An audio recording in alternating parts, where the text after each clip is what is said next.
Okay. All right, guys, here we go. Welcome to the Foreclosure Pros Tips series with none other than the co-host from the best co-host. No, I'm just kidding. So the co-host from the Northeast, Yasser Hatab, and I got my co-host as well, Mamadou Diallo. Yep, Mr. Mamadou in the house, guys. You guys already know pre-foreclosures, acquisitions, actually all kind of I don't know at this point. We do everything, but Do everything. I love it. I love we it. live from Atlanta. We're here. Live from Atlanta, live from South Jersey, guys. So it's been a couple of sessions here. We've been really dropping some knowledge bombs on everyone, Right. and we want to continue doing the different parts. One of the things that we talked about, like the last one, if you guys remember, we talked about Mamadou was doing a phenomenal job comping a property that he was looking at and Right. that he was flipping. So after comping, though, is it makes sense to start looking at what the different types of exit strategies. So today we're going to talk about the different types of exit strategies that work really well with pre foreclosures. Okay, because before we talked about the entry, let's talk about the exit strategies now, right? So, Mamadou, you want to start off with the different types of exit strategies? We'll take Yeah. one at a time, and then we'll break it down. Yeah, absolutely, guys. So exit strategy is probably one of the most important things you can learn when it comes to doing deals. It doesn't matter if you're going to wholesale the property or you're going to keep it yourself. But the exit strategy is basically when you get this product, these properties, whether they need work or they don't need work, what an investor look at is what is the return on my investment. If I'm fix and flipping the property and I $80,000, what is the profit on my $80,000? How much time am I gonna spend in it? And then if I'm keeping it as a buy and hold, what I'm looking at is if I'm spending $100,000 into this deal, what is my cash flow? And based on my yearly cash flow, you know, comparing it against the 100,000 that I spent, what is the return on my $100,000? So even you as a wholesaler, you have to put your head in the fix and flipper's head and the buy and hold investor's head. Even if you're not going to spend your money, you have to look at the deal as you were the person that is going to spend your money, and that's going to help you with the exit strategies. Now, the first thing we can do, Yasser, I think we can go through the lists of the exit strategies first that exist, maybe like 5 of them. We don't have to go because there's a lot of them. And then after that, we can pick like 2 of them, which the major ones, the most, and then tell you guys how an investor thinks when they look at this kind of deals and go from there. I love it, love it. Yeah. So, guys, whether and this, I want to hit up on something that Mamadou said earlier. Uh, you want to be able to analyze these properties and then look at them based on the fact that you're going to buy them. Even if your intentions are to wholesale these properties, Right. you still have to run it from the buyer's perspective. So put your buyer hat on instead of the wholesale. A lot of wholesalers get stuck in this rut of, oh, I'm a wholesaler, I'm a wholesaler, I'm a wholesaler. And then they give buyers like myself and Right. Mamadou really crappy numbers, Deals. right? Yep. So if the deal works for you as an actual buyer, it'll work for another buyer as well. So if you're a wholesaler listening to this, keep that in mind. All right. If it works for you, it works for other people. So do unto others the way you want others to do unto you. That's It's so as good. simple as that. All Yeah. right. So one of the main strategies, and we kind of touched on this on the last one, is fix and flip, Yeah. right? And obviously having done a lot of fix and flips between both of us, hundreds, hundreds between both of us at this point. Fix and flip, a lot of people get into this business thinking that fix and flip is the end all be all. However, sometimes it may actually be the best option based Right. on the numbers. All Right. right. So that's one of them. The other one is a rental, right? And it depends. And exit strategies, by the way, happen based on 2 things: the deal numbers themselves and your desires, your goals as an investor. Not all investors, and just like not all wholesalers, are built the same way. Right. Some investors are fix and flips investors. That's all they want to do. They Right. want to be in the trenches, looking at the molded walls and all that stuff, and that's all they do. They don't even try to bother with putting any kind of rental property in front of them. But then you have other people who are just strictly buy and hold, which is the second strategy, buy Right. and hold investors. And some even buy and hold investors are split up different ways, right, Mamadou? Right. Absolutely. So every investor is different, man. You have the people that are only focused on short-term money. That's really like quick turnaround. That's what the flips are. And then there is people that are focused more on like long-term money, meaning like tomorrow's money, right? That's the cash flow. Like I'm trying to build wealth. I'm getting that cash flow. I just let these properties appreciate and then have my tenants paid down. That's more of a long-term play. And for those that are experienced, actually, like me and Yasser and other type of investors, we do both. So we get today's money, and today's money. That's what wholesaling is too. Like you want today's money because mortgage got to be paid, rent got to be paid, your car got to be paid, right? But on the fix and flip though, you're just making maybe sometimes. Actually, no. Let me take that back because wholesaling, real estate, when you're really good at it, you make more profits than fix and flippers. Now, mind you, most real fix and flippers, that's all they do. True fix and flippers. The reason they fix and that's all they do is because that's all they know how to do. They don't know how to do anything else. They're afraid of toilet leaks. That's one. Secondly, they don't know how to wholesale, meaning they don't know about marketing and sales because that's all wholesaling is. They don't know how to hunt these properties off market, reach out to the sellers, negotiate with the sellers, and that's where you step in. But you still have to be responsible. So if Yasser is my buyer, I have to be responsible enough to care about Yasser's money. So when I go out and market to find these opportunities and bring it on Yasser's plate, Yasser is my buyer that's going to buy my deal, and then I'll make a wholesale assignment. I don't just go and just lock up anything and bring it on Yasser's plate. No, I'm also looking on each property that I bring him as a flipper. On average, each, maybe I don't know about New Jersey, Yasser, but on average is between 10 to 12% net of the sales price, right? Right, that flippers are looking to make. So when I'm marketing to this deal, it doesn't matter if my wholesale fee is $100,000, as long as I make sure that the numbers in the back end, after Yasser spent all his money to renovate the house, pay his crew, pay the real estate commissions, pay the closing costs, he will still be left with 10 to 12% net profit of the sales price. And we'll break down exactly what that means. Love it, love it, and for those of you who are joining us, 2 sessions ago, go back 2 videos on the playlist on the YouTube playlist. We talk about the 8 different types of entry fees that make up a deal, whether it's a buy and hold deal or a fix and flip deal. That's what Mamadou is referring to. And by the way, the term, if you're new to this, the term all in, that's what that means. It's all the entry fees, how much money you're all into the property, meaning that's sunk money that you have to get back plus your profit. Okay. So let's talk about the other part of it too. You have people who are hybrid people, right? Hybrid investors, meaning like Mamadou, right? We tailor our approach. Now we're open to doing multiple things at the same time. We're not solely fix and flip, solely rent and buy and hold, right? But we do it all based on the numbers. Okay. And we have obviously the 2 fix and flips that really are broken down because that's really what it comes down to: fix and flips and then buy and hold. All right. Are you going to hold the property or are you going to flip it?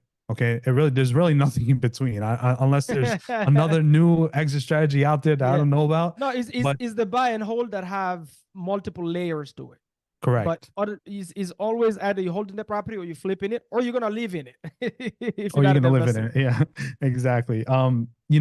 But even these major categories have subcategories. For Yes. example, one of the categories, and we're gonna drop a new term for those of you who are brand new to this. You're gonna hear this term, and we could even go into the whole session about this. Most fix and flips happen with hard money. Okay. If you don't know what hard money is, hard money is an institution, a bank or lender that gives you money to fix the property Right. and a certain percentage of the purchase of that property. And you have to come up with the difference of that percentage. So for example, lately they've been they've been giving people 60 to 70% of the purchase price.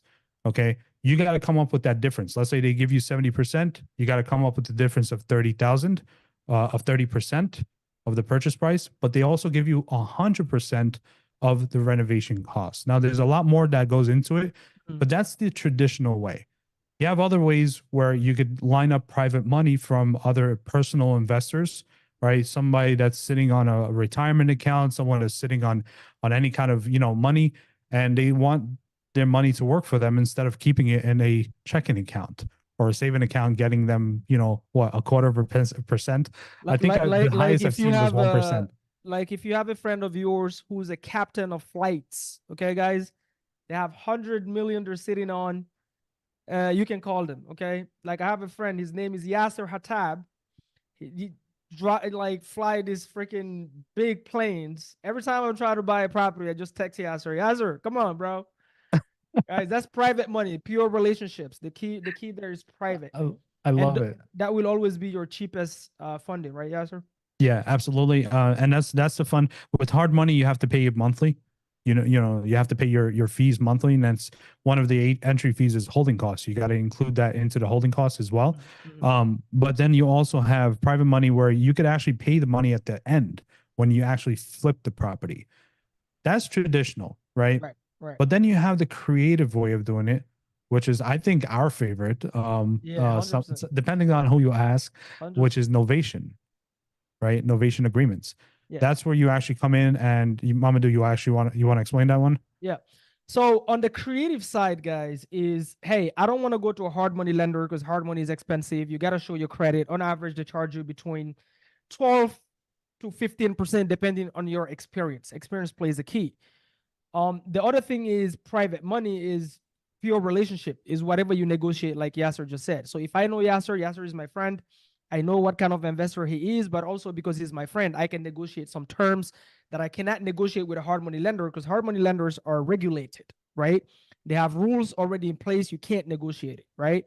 But with Yasser, I can negotiate anything. If Yasser decide, hey, every time I come to Atlanta, if I lend you money, you have to take me to go eat some, chip gem. That's some Halal, African food for halal, you guys, some halal food or something. right? Then I have to do it, right?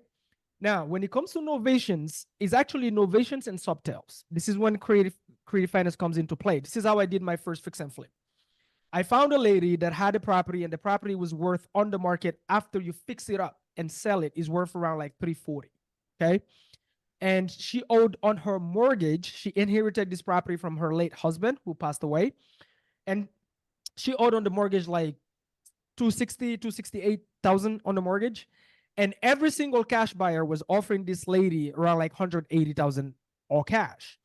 So I came in, the property needed about 70,000 in terms of renovations.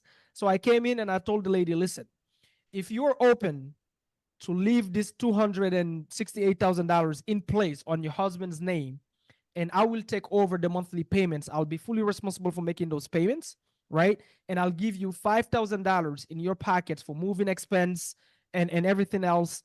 And then we transfer deed and title. So I own the property, but the loan stays on your husband's name. This is called buying a property subject to. Then I'll give you that full $268,000. Actually a little bit more because I gave her 5,000 in her pockets, right? Whatever that number is, you guys do the math. And she was like, "What? You got? Yeah, I'm gonna do that. Like this, the reason I can pay you more is because you're leaving the loan in place, so I don't have to go to Chase Bank of America or a hard money lender to qualify. So I don't have to show my credit. I don't have to show my pay stubs. None of that, right? So I'm just leveraging the debt that your husband already have in place, which was a VA loan, super great loan. So I don't have things like points, right? All those crap. You guys know how that goes. And then my monthly payment is way lower than hard money. If I took hard money, my monthly payment would have skyrocketed, right? And also, I don't have the anxiety of the 7 months or 6 months, whatever. Let's say you go to a hard money lender, you take a fix and flip loan. Typically, is what you ask for maximum 1 year. It's typically one Okay. year with renew, but if every time you renew for, let's say, every 3 months, Mhm. you have to pay a penalty, Boom. right? So So with the lady here, her husband still had about what, maybe 15 years on that loan. So because I took over that 15-year loan, let's say my project renovation went bad. Well, I had 15 years to figure it out. Okay. But with a hard money lender, you don't. You see the difference? So that's a huge value. So you can pay more, you can pay the sellers more, and also is way fast. You can buy the properties way faster. And then you can also spend a little bit more in your renovation because you're saving on all these other costs, which is the points, all of that. Now, this was a subtail. A subtail is I bought it subject to by leaving that loan in place on her husband's name, but I closed on the property. I closed on it. So I took over deed and title because that gives me a little bit more control to where if I spend the money on this house, I have control to sell it or keep it. Now, the novation, I'm going to let Yasser explain the novation, but the novation is a little bit more, to me personally, advanced. If you're a newbie, you don't know what you're doing, I don't advise it. And the reason being is because you don't have a lot of control. So you want to make sure you know how to protect yourself, because you're essentially renovating a property that you don't own, meaning you're not on deed and you're not on the deed and title. But I love this strategy. I've done it, but I've done it with experience. But I've also seen newbies lose money doing that. Like my cousin Yasser, he did that, and the seller at the end of the renovation was like, no, now I want to keep my house. Like, whoa, what? Whoa, yeah, yeah. So that's before I get into it, I just want to let you guys know that novation works when you don't have a time crunch, Boom. like a lender that's about to foreclose on the property. Mm. Okay, so when you are considering novation for pre-foreclosure examples, one of the things you want to look at is the property going to be auctioned off during the time that you think it's going to be renovated? If it is, scratch novation off the table. Okay, I have to say that because I've had a situation with a friend of mine in your neck of the woods, bro, where there was a auction that was happening. They didn't know that the auction was right around the corner. Part of the due diligence of checking for innovation is to see the auction. They missed that step of their checklist, which is a very critical step. They were in the middle of the project, renovating it, and a new owner came up to the property saying, "Hey, I own the new property." And they were like 15,000 into the property already. Damn. Okay. So that's something, and I'm not trying to scare anyone from novations. It's just novations is all about time. Okay. Thanks for the thumbs up, bro.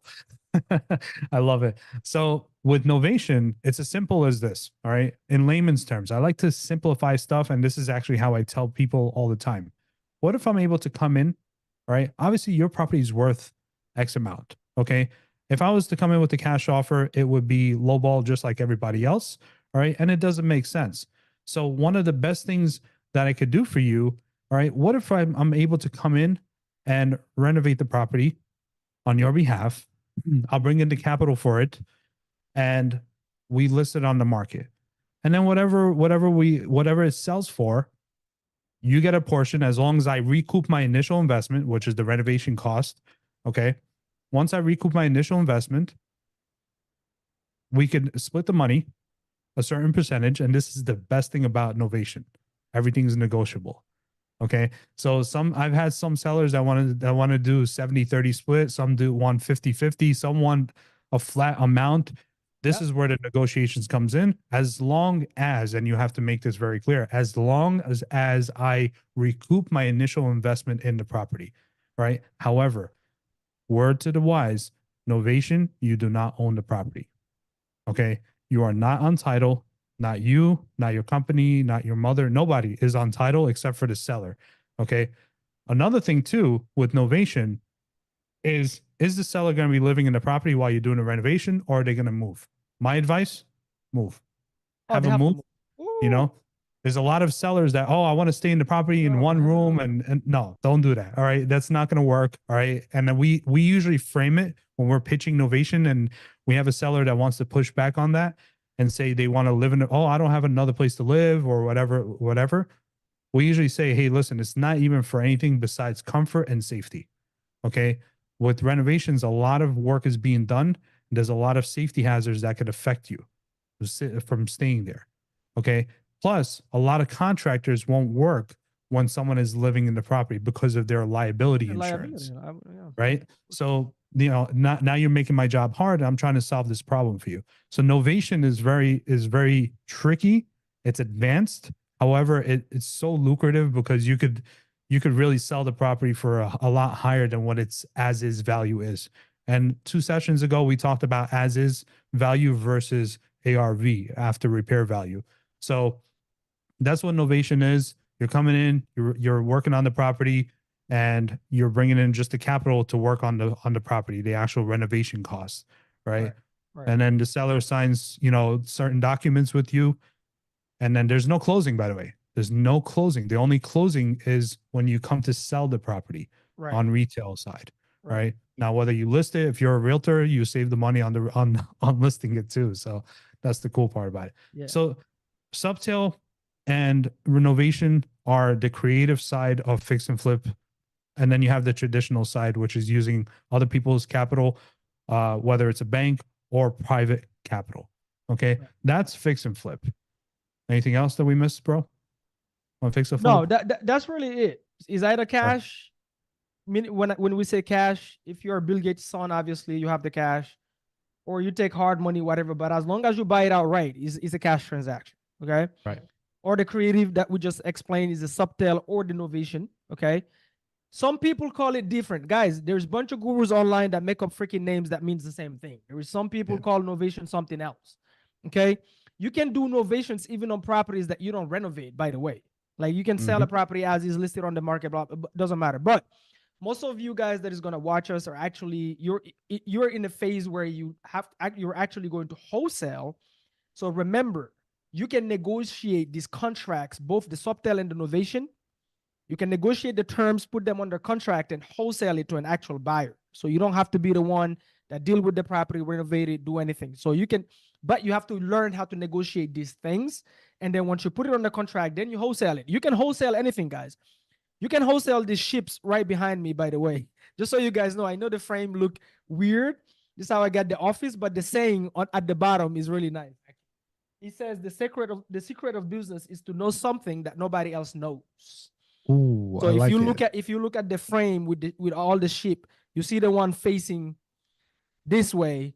It tells you something. Okay, so it's not But I'm gonna change it. We just got this building. I haven't yet decorated other than Muhammad Ali that is hanging out right here, so I can remember to knock out my enemies every single day. You I know. love it. I love But it. yeah, no, that's it. Yeah, so we don't have to add anything on that one. But guys, Awesome. remember, anything we tell you here, you can wholesale it. Don't overthink it. Okay. And if you want to, oh yeah, but how do I know if my buyer is gonna buy it? Listen, if Yasser is my buyer, I am not guessing what Yasser needs. I'm gonna call Yasser and say, hey Yasser, if I negotiate a fix and flip for you, whether it be a cash, novation, or subtail, what is your profit margins you're looking for? If Yasser tells me 12%, guess what? I'm only sending Yasser deals where he can make a 12% profit. Okay? Don't try to guess it. Reach out to your buyer, find out what's the buy box. Most of you, the problem is you don't know how to build relationships and approach people with value, so nobody want to talk to you. So learn how to call these buyers. Every single market, all you need is 4 to 5 buyers by their first name. I'm talking about legit buyers. I'm not talking about wholesalers that pretend to be buyers on Facebook. I'm talking about legit buyers that has money to buy properties, or they actually have experience, so they have hard money lenders that they work with so they can buy fast because they already have experience. You call them, get to know them, ask them their buybacks. Hey, what is the profit margins you're looking for when you're buying a fix and flip? What kind of properties do you like? Is it 2 beds? Is it 3 bath? Like once you have that and you call, and guess what? It's so easy for you to pitch it to your sellers because you know exactly what your buyer needs and wants. So you can pitch it. Love it. Okay. I love it. I love it. Yeah, it's this is why I laugh about, when someone comes up to me and they're like, I got a buyer's list of 4,000 buyers. I'm like, There's no congratulations, I got way. four. No way. You got me beat by 3,000 and change, right? So, because I don't, it's about the quality, it's not about the quantity, Exactly. The right? quantity. It's about the relationships, with the buyers. That's what makes you more confident as a wholesaler too, right? Knowing what your buyer wants, and 100%. then you just reverse engineer it. You get the buyer, then you get the deal. Boom, you're done. Done. Yeah. So the other thing that, besides fix and flips is buy and holds, right? Buy and holds could be, this is a myriad of like different strategies, but it falls under the bucket of buy and hold, the umbrella of buy and hold. Obviously, we talked last 2 weeks ago about 2 videos ago about the normal buy and hold that everyone does, which is long-term rentals, right? We're looking at, how much a property would work if we were to rent it out. Okay. Then you have, remember this, all right? If I was to teach you guys one thing, the more active you are in a buy and hold, the more money you make. Okay. So, what the hell does that mean? Very good question. Okay. If I'm a regular traditional landlord, buying properties to rent them out to long-term rental for a year. That doesn't really require that much effort on my part every month or every week, right? As long as I qualified a good tenant, get them in there, my income is going to be the the market rent, pretty much. Okay.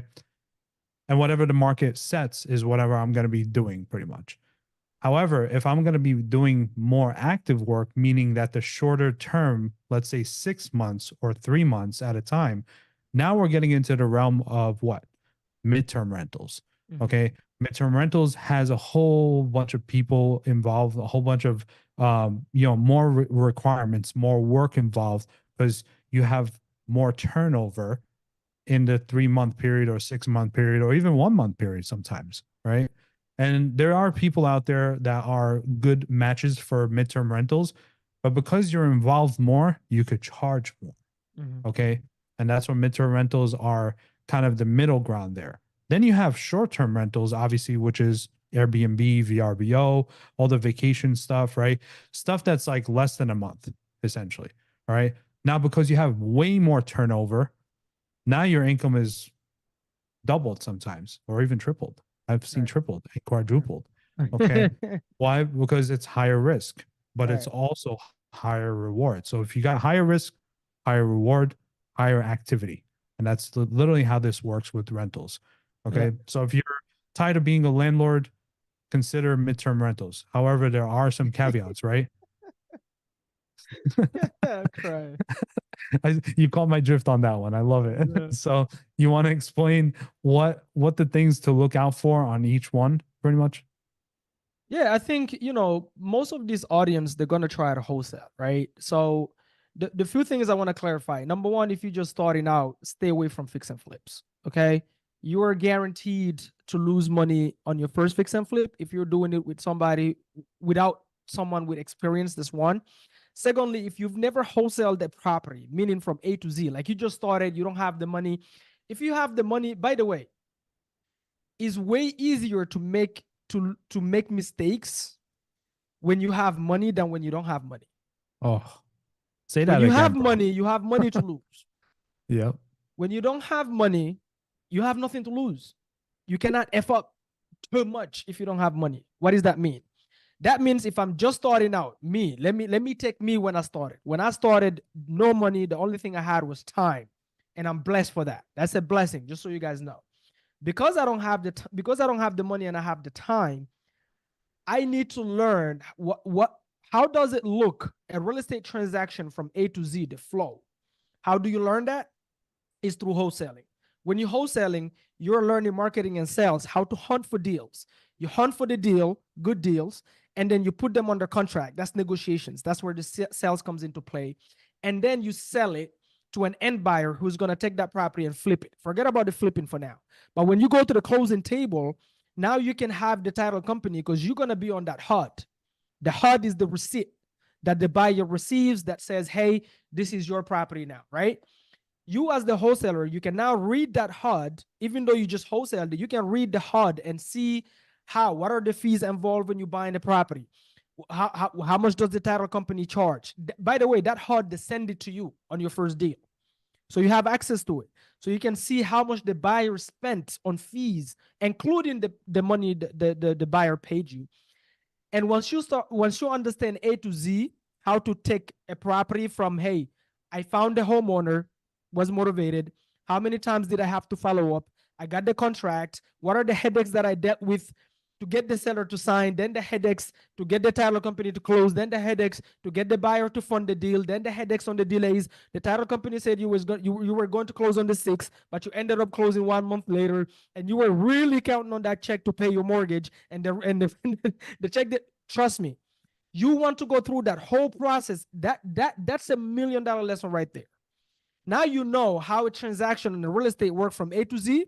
And then if you read the HUD, you get to study the headaches on the buyer side. You step on the buyer's shoes. Because guess what? Your goal is to become that person. That's your goal. When you're wholesaling, you're piling up capital to become ultimately the investor. Well, guess what? Your first deal, take the HUD and study, okay? If right out the gate, you've never wholesaled the deal, You've never managed a property before. You don't have any real estate background. You don't have any sales background. Your dad was not a real estate investor. And just because you have good credit and access to funding, you decide to flip. This is where you file bankruptcy really quick because you don't know nothing. You don't know material cost. You don't know renovation costs. You don't know what to look out for. You don't know what a HUD look like. You don't know if the title company is screwing you of $10,000 in fees. You have no idea, right? On your first wholesale deal, you can literally, you see, most of like use logic. Let's say, yes, sir. Let's say I wholesaled you my first deal, okay? And I made $10,000. And I come to you, Yasser, and I say, mind you, I brought you something valuable, right, Yasser? If you bought it from me and the deal is good, and I made $10,000, you still get a good product. So we have a relationship now. So let's say at the closing table, I go, yes, sir. Listen, I'm new. Okay, I'm new. This is my first deal. And ultimately, I would love to be you in 1 year. Would you mind this property? You're going to fix and flip it, right? Yes. Yes, sir. Would you mind if I come on the project and you teach me what to look out for? Can I talk to the GC and ask them questions? Blah, blah, blah. Let's say you go, no. Okay, yes, sir. Can I get a cut? Can I give you back $1,000 so I'm only making 9,000 and then you allow me to come to your project and learn? Like something, okay? Guess what? Not only I wholesaled it, now I know what a transaction look like. I've learned the marketing, I've learned the negotiations, all that fun stuff. Now also Yasser as a buyer will allow me to go walk this project while he's going through the renovation. I can talk to his GC. I can see the headaches he's dealing with. I can see the delays, all that fun stuff. Now on your second, do this 3 times. On your first 3 wholesale deals, do this. I promise you on your 4th deal, you will be ready to flip your own property and you would have learned on other people's money. I would have learned all the mistakes to avoid on Yasser's money. He's spending the money on his flip. He's dealing with the headaches. The GC is making him angry. He's waking up like, fuck, this guy didn't show up today. And I'm seeing all of that. But who would allow you to do that? Only if you approach them with value. That's how I did it on my first flip. Okay? Most of you guys, what you do is, oh, I have good credit. I've been watching HGTV. Let me start by flipping. And you think this is all Rambos and freaking, I don't even know what the saying is, but like completely dumb, guys. Don't do this. Stick to the wholesaling. Even if you have the money, even if you have the $100,000 right now in your account, if you don't have the experience, don't start with fix and flips. Even buy and holds. I don't advise you. If you've never wholesaled a deal, I 100% agree with, I forgot who I heard say this. I think it's Brand Daniels. He said he don't advise any newbie to buy their first rental, even if they have the money and the credit, if they don't have the experience in the wholesaling first. Why? Because remember, when you go to wholesale, and I'm sorry, Yasser, I'm going on a rant on this, but I see a lot of newbies make this mistake. Even if you have the $100,000, guess what? You see that list when you start wholesaling. They say, what do they say? They say go after motivated sellers. What are motivated sellers? Sellers that are going through some challenges, whatever the challenge may be. Now, oftentimes they tell you reach out to the tired landlords. What is a tired landlord? A tired landlord is a landlord that have regular rentals where he's making $200 a month, which is not enough at all. And then he's dealing with toilet leaks, headaches, with the tenants not paying on time, always delays, water heater going off, his yearly cash flow out of the window. That's where your tired landlords list come from. And you don't have no experience at all. You've never managed a property. You don't know what dealing with tenants look like. And right out the gate, just because you have $100,000 in your bank account, you decide I'm going to buy a rental. You're an idiot. Don't do it. Don't listen to all these gurus or listen to SGTV. Don't do it. Get the experience first. Keep your $100,000. Learn the hard way to wholesale. Take your $100,000, maybe be a private lender and let that money grow by itself, okay, on other people's deals. And you focus on learning the flow of the deal, how to wholesale, see all the headaches, blah, blah. After your 3rd deal, now you're potentially ready to have your first rental or your first fix and flip. All right, guys? Don't try to walk before you can crawl. Boom, love boom. It. Love it. Wow, bro. You are preaching, my guy. I could tell you this, you know, seeing a lot of people go and fall flat on their face. I've seen it happen too many times with people that I know and even people that I don't know. How many times they go into your DM and they're like, hey, help me out. Help me out. I'm stuck. I'm like $150,000 under. Yep. And you're like, whoa, how did you get there? And then they start telling you And it's like, you're absolutely right. When it comes to, being a landlord, you know, this is why partnering up with people like us is very important, because I would rather take 50% of something than lose 100% of something else. I know, right? You see what I mean? Like, a lot of people get into this and they're like, "Oh, I know how to do it. I watched it on TV or YouTube or whatever." And that's great. But learning one thing is different than what's happening out there right now. I know. Getting something on the contract, by the way, I have to point this out too. It's not just getting something on the contract and then wholesaling it and hope bye bye. If you're doing that, you're not learning the business. Okay. I've seen a lot of wholesalers do this, especially pre foreclosure wholesalers, Mhm. where they're like, they don't. I offer it to a lot of people. I'm like, hey, you want to see what I'm doing to stop the foreclosure? No, I just want my money. I'm like, what? Bro, like, you don't want to learn the business? No, I just want my money. Okay, okay, well, say less, my guy. So that's something that, like, you want to, if you're breathing, you're learning, right? Always learn. Even 22 years into the business, I'm still freaking learning. And I always want to learn something new. All right. Even if it's something that I thought I knew, I could always learn something better, or a better way to do it. Okay. Mamadou, you started a couple years ago, right? But I'm Mhm. still learning a lot of stuff from you, from what you do, because you operate a little bit different than what I do. And Same that's here. okay. There's Mhm. no right or wrong answer.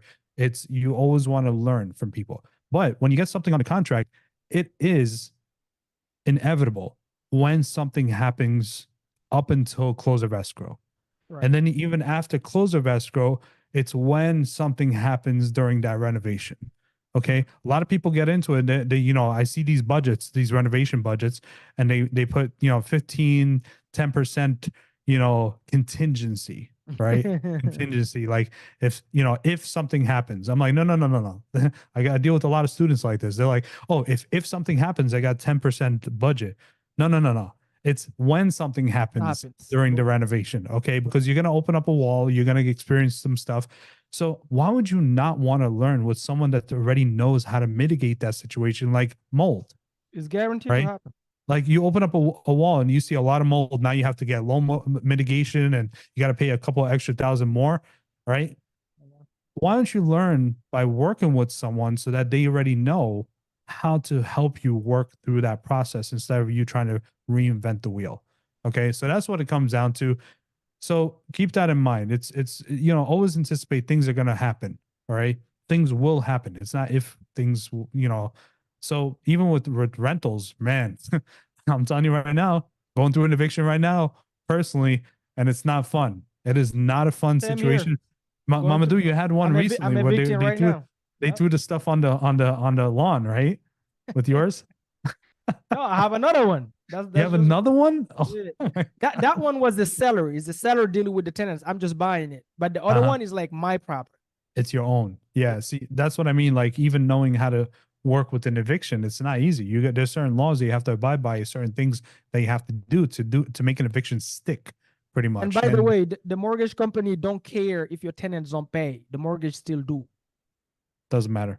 And when he says mortgage, it's not just the bank, but the lender themselves, Yeah, right? they don't care. Especially if it's like a private lender or even hard money. Because what And this, happens with a lot of newbies, yes, sir, is they learn how to buy properties. I don't care if it's creative. Let's say using a wrap to get their first rental, not rental, but cash flowing property, right?